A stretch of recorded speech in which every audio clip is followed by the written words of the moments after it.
নমস্কার, আমি সাবেরী রক্ষিত, রামকৃষ্ণ সারদা মিশন বিবেকানন্দ বিদ্যা ভবনের সংস্কৃত বিভাগের অধ্যাপিকা। বিদ্যা ভবন এবং সংস্কৃত বিভাগের সঙ্গে দীর্ঘ 23 বছরের সম্পর্ক।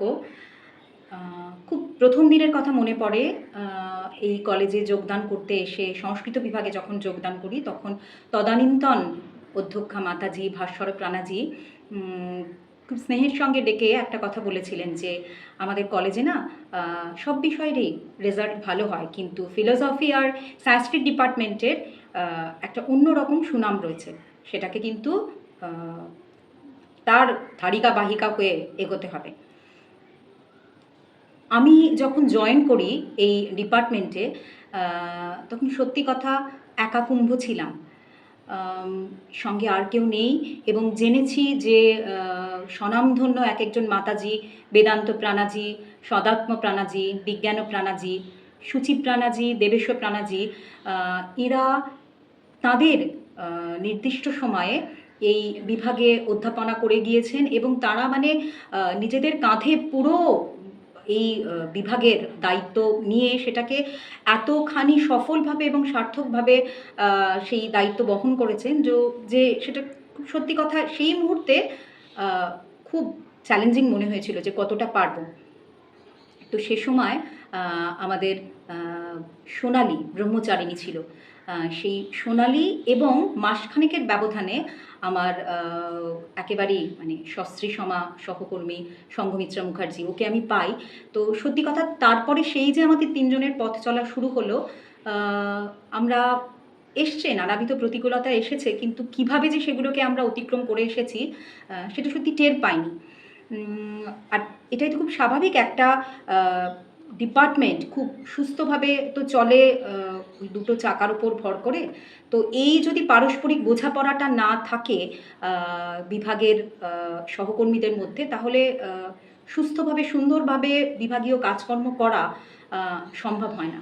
তো সত্যিই খুবই সৌভাগ্যবতী যে এরকম সহকর্মী আমি পেয়েছি এবং এগিয়ে নিয়ে এসেছি।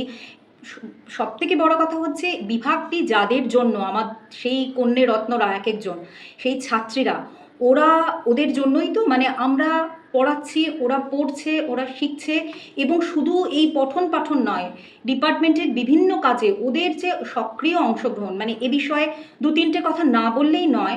আমাদের ডিপার্টমেন্টে প্রত্যেক বছর সংস্কৃত দিবস খুব আনন্দের সঙ্গে উদযাপন করা হয়। তো এরকমও হয়েছে যখন খুব একটা ক্রুশিয়াল টাইম, যে সময় আমি সংঘমিত্রা দুজনেই ছুটিতে, আমরা পারছি না, মানে অনিবার্য কারণ আমরা পারছি না সেটাকে এড়িয়ে আসতে, সে সময় যারা ছিলেন, যে দিদিরা ছিলেন আংশিক সময়ের দিদিরা, তারা সেই মেয়েদের সাথে, মানে মেয়েরা যে কিভাবে এগিয়ে এসেছে এবং সেই দিদিদের সাথে মেয়েদের সান্নিধ্যে তখনও কিন্তু আমাদের বিভাগীয় পত্রিকা সুন্দরভাবে প্রকাশিত হয়েছে, অনুষ্ঠান হয়েছে।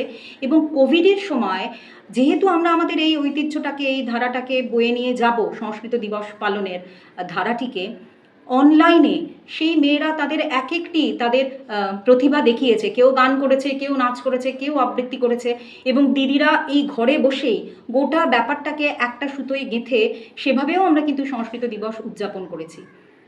তো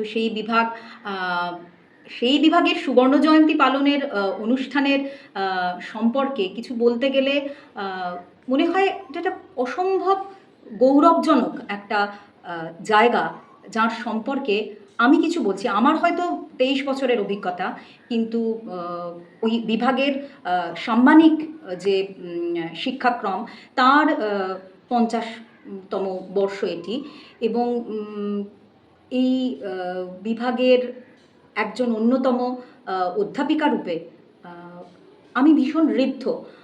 পড়িয়ে মানে যেটা হয়, নিজে পড়াশোনা করবার সময় যতটুকু জেনেছি, পড়াতে গিয়ে তো আরও অনেক বেশি চর্চা হয়েছে, আরও বেশি সমৃদ্ধ হয়েছি। এবং আমাদের যে অধ্যক্ষা মাতাজি, আমি যার অধীনে আমি এই মহাবিদ্যালয়ে আমি যোগ দিয়েছিলাম, সেই ভাস্বর প্রাণাজি কিংবা ইদানীন্তন যে অধ্যক্ষা মাতাজি, আমাদের খুবই প্রিয় নিবেদিতা দি, তাদের অকুণ্ঠ সহযোগিতা পেয়েছি বিভিন্ন ক্ষেত্রে।